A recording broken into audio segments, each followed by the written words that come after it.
फ़ौज ने दुरुस्त फैसले ना किए तो पाकिस्तान के 3 टुकड़े होंगे। पाकिस्तान बैंकरप्सी की तरफ जा रहा है, पाकिस्तान बैंकरप्ट होने वाला है और इसके नतीजे में जो इदारा सबसे बड़ा हिट होगा वो फ़ौज होगी। फ़ौज भी ख़त्म हो जाएगी और पाकिस्तान के 3 टुकड़े होंगे। ये मैं आपको इन रिटर्न दे सकता हूँ, ये मैं आपको राइटिंग में दे रहा हूँ। ये कहना है former prime minister Imran Khan का। साबिक वज़ीर आज़म इमरान खान ने टेलीविज़न प्रोग्राम में एक इंटरव्यू देते हुए ये बातें की।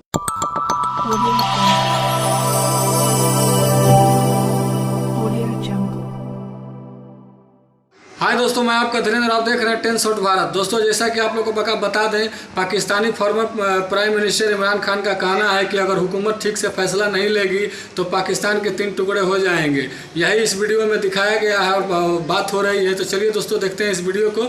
अगर अच्छा लगेगा तो लाइक कर दीजिएगा, सब्सक्राइब कर दीजिएगा और बेल आइकन का नोटिफिकेशन ऑल पर सेट कर लीजिएगा। तो चलिए दोस्तों, देखते हैं इस वीडियो को। तब तक के लिए जय हिंद, जय भारत। उन्होंने ये कहा है कि इस वक्त अगर फ़ौज या एस्टैब्लिशमेंट की तरफ से सही फैसले ना किए गए तो पाकिस्तान के 3 टुकड़े होंगे। ये इमरान खान की एक धमकी है।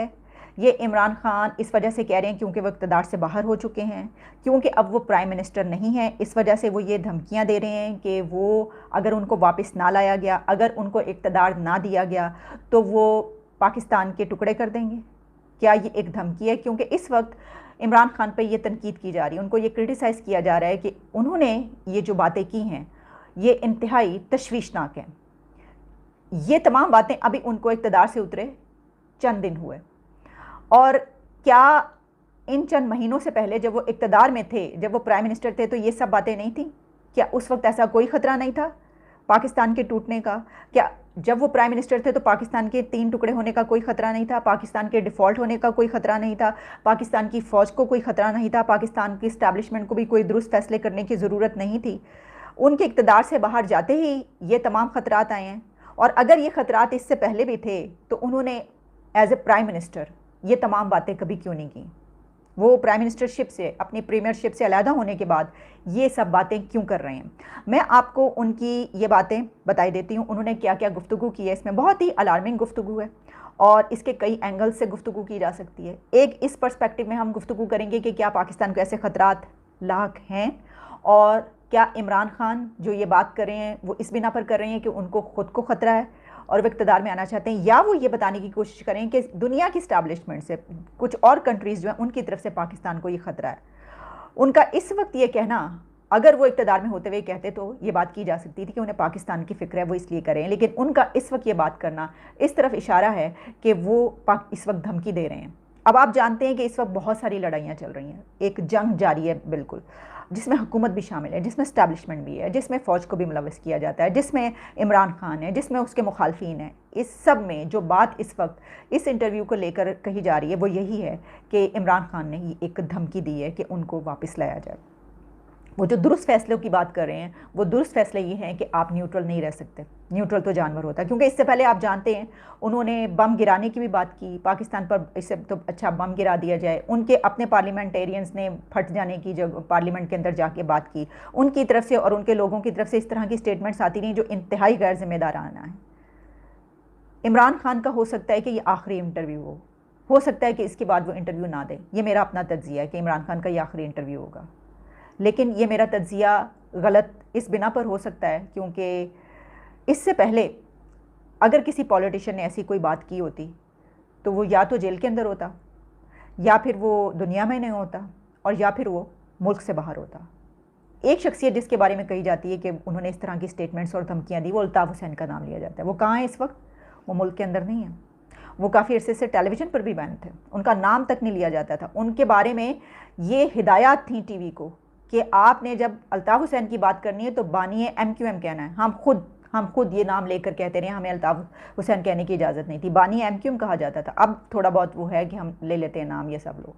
अगर ये ही पैरामीटर्स रहते हैं और पाकिस्तान के तोड़ने की जो बात करता है या इस तरह की कोई धमकी का जो एक इशारा मिलता है तो फिर शायद ये इमरान खान का आखिरी इंटरव्यू हो। लेकिन देखते हैं। इसकी वजह ये कि उनके बारे में कहा जाता है कि वो जितने लाडले हैं और उनको जितना ज़्यादा एक हल्का हाथ इदारों से लेकर, अदालतों से लेकर, इस्टेब्लिशमेंट हर कोई रखता है, तो हो सकता है कि इसके ऊपर कुछ भी ना हो, ये भी मुमकिन है, बहुत हद तक मुमकिन है। इमरान खान का ये कहना था कि अगर इस्टेब्लिशमेंट ने दुरुस्त फैसले ना किए तो इस्टेब्लिशमेंट भी तबाह होगी और फ़ौज भी तबाह होगी। पाकिस्तान से उसका एटमी प्रोग्राम ले लिया जाएगा, अगर दुरुस्त फैसले ना हुए तो पाकिस्तान के 3 टुकड़े होंगे। ये इस्टेब्लिशमेंट का मसला है, अगर इस्टेब्लिशमेंट सही फैसले नहीं करेगी तो मैं आपको इन राइटिंग देता हूँ, ये भी तबाह होंगे, फ़ौज सबसे पहले तबाह होगी, क्योंकि मुल्क बैंकरप्सी की तरफ जा रहा है। और अगर मुल्क बैंकरप्ट होता है तो मुझे आप बताएं कि सबसे बड़ा इदारा कौन सा है कि जो हिट होगा। और उन्होंने कहा कि पाकिस्तान, अगर हम डिफ़ॉल्ट हो जाएं तो किधर जाएगा पाकिस्तान। फिर उनका ये कहना था कि आप देख लें, जब से ये लोग आए हैं, मैं आपको बताता हूँ, ये जब से आए हैं रुपया गिर रहा है, स्टॉक मार्केट गिर रही है, डिफ़ॉल्ट की तरफ जा रहा है। ये उनका इशारा है नई हुकूमत की तरफ कि नई हुकूमत जब से आई है तब से ये कुछ हो रहा है, तब से पाकिस्तान डिफ़ॉल्ट भी होने जा रहा है, तब से स्टॉक मार्केट गिर रही है, तब से ही रुपया भी गिर रहा है और डॉलर बढ़ता चला जा रहा है।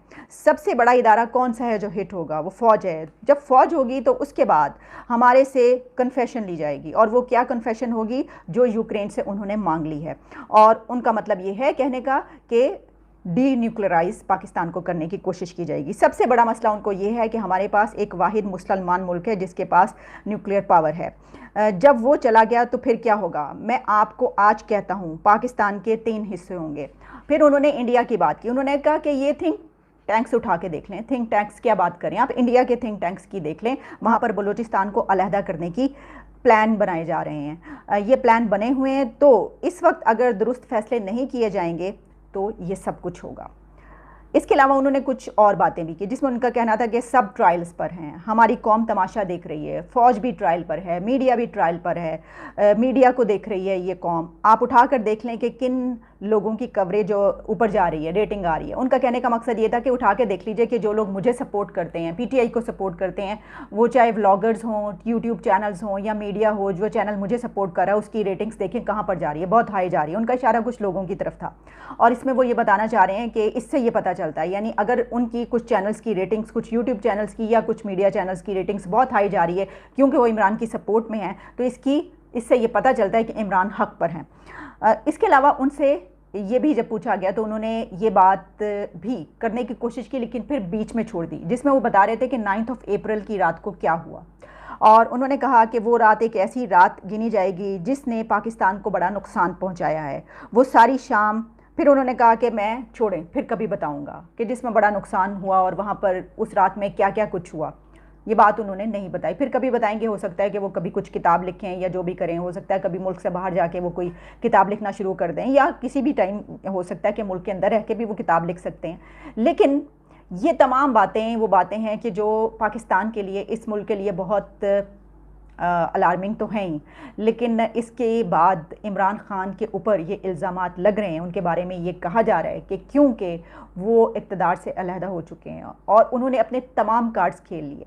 देखें, ये जो बातें इमरान खान कर रहे हैं, वही एक सवाल जो मैंने पहले किया कि वो जब प्राइम मिनिस्टर थे तो उन्होंने आज तक ये बात नहीं की थी। अगर वो दुनिया के थिंक टैंक्स के प्लान्स की बात करें तो दुनिया के थिंक टैंक के प्लान्स कोई अभी इस हुकूमत के 1 महीना हुआ आए हुए इस दौरान तो नहीं बने ना, सिर्फ 1 महीने के अंदर ये सब कुछ हो गया। यानी ये गवर्नमेंट आई तो इस गवर्नमेंट के आते ही ये सब कुछ शुरू हो गया और दुनिया ने साजिशें शुरू कर दी। ये तो बड़ी अजीब सी बात वो कर रहे हैं। और अगर उनको ये पहले से पता था सब कुछ, तो उन्होंने अपनी हुकूमत के दौरान कभी ऐसा इंटरव्यू क्यों नहीं दिया? कभी किसी टेलीविज़न चैनल पे अपने इंटरव्यू के दौरान स्पीच करते हुए, तकरीर करते हुए उन्होंने देखें जलसों में क्या क्या बातें की। उन्होंने कहा कि फ़ौज तो जो है वो न्यूट्रल नहीं है, बहुत कुछ कहा। इसके अलावा आर्मी चीफ पे बहुत ज़्यादा उन्होंने तंज किया, अंदर की बातें बहुत सी बताते रहे। बहुत सी ऐसी बातें उन्होंने की अपने जलसों की तकरीरों में जो कि कोड ऑफ कंडक्ट में नहीं आती। ये बातें की भी जाती रहीं, जिस तरह के अमेरिका की साजिश के हवाले से उन्होंने बहुत सारी ऐसी बातें की जिस पे उनको उनके करीबी साथियों ने ये कहा कि खुदा का वास्ता ऐसी बातें ना करें, ये आप जिस तरफ जा रहे हैं ये बहुत ख़तरनाक रास्ता है। कोई आज तक इस तरह की अंदरूनी ऐसी बातों पर बात नहीं करता कि जिसमें आप ऐसी बातें कह जाएँ जिसका फिर बाद में आप वापस ना ले सकें उनको। लेकिन ये सब बातें होती रहीं, उसके बावजूद उन्होंने ये बात नहीं कही जो बातें उन्होंने इस इंटरव्यू में की हैं आज तक कि जी पाकिस्तान के 3 टुकड़े होंगे। तो इसका मतलब ये हुआ कि ये सब कुछ 1 महीने के अंदर हुआ है, 1 से 2 महीनों के अंदर, जब से ये गवर्नमेंट आई है। तो फिर इससे ये इशारा मिलता है, इससे ये पता चलता है कि इमरान खान ये सब कुछ इसलिए कह रहे हैं क्योंकि वो इक़्तिदार से बाहर हो चुके हैं। देखें, वो एक अगर बड़े लीडर हैं तो बड़े लीडर का तो ये फ़र्ज़ बनता है, वो उस वक्त बड़े लीडर होते अगर वो अपने 4 साल दौर में ये वाली बातें कर रहे होते। कि देखिए, जैसे उन्होंने इंडिया के थिंक टैंक्स की बात की, तो उन्होंने अपने दौर में तो इंडिया की फॉरेन पॉलिसी की कितनी तारीफ करते रहे। वो पीएम मोदी की हुकूमत की तारीफ करते रहे, वो अपने दौर में पीएम मोदी की फॉरेन पॉलिसी की तारीफ करते रहे। लेकिन उन्होंने उस वक्त ये नहीं बताया कि इंडिया के थिंक टैंक्स बलूचिस्तान को अलग करने की साजिश कर रहे हैं। क्यों नहीं बताया? इमरान खान को अपने दौरे हुकूमत में भी ये बता सकते थे। जैसे ही वो बाहर निकले 1 से 2 महीनों के अंदर उनको ये याद आ गया। तो फिर या तो उन्होंने छुपाया, या तो वो उस वक्त अपने दौर में सच्ची बातें नहीं करते रहे, ऐसा है। या फिर ये 1 महीने के अंदर इतना ज़्यादा क्या हो गया कि क्या इनको किसी प्लान का पता चल गया, इनको पता चल गया कि फ़ौजें आपके दरवाजे तक पहुंच चुकी हैं, इस वजह से ये बात कर रहे हैं। तो इन बातों को अगर आप ये कहें कि मैं इसको कैसे लेती हूँ, देखें, मैं इसको इस तरीके से लूँगी, या मैं इसको इस तरह तज्जिया कर सकती हूँ कि इमरान खान ये बात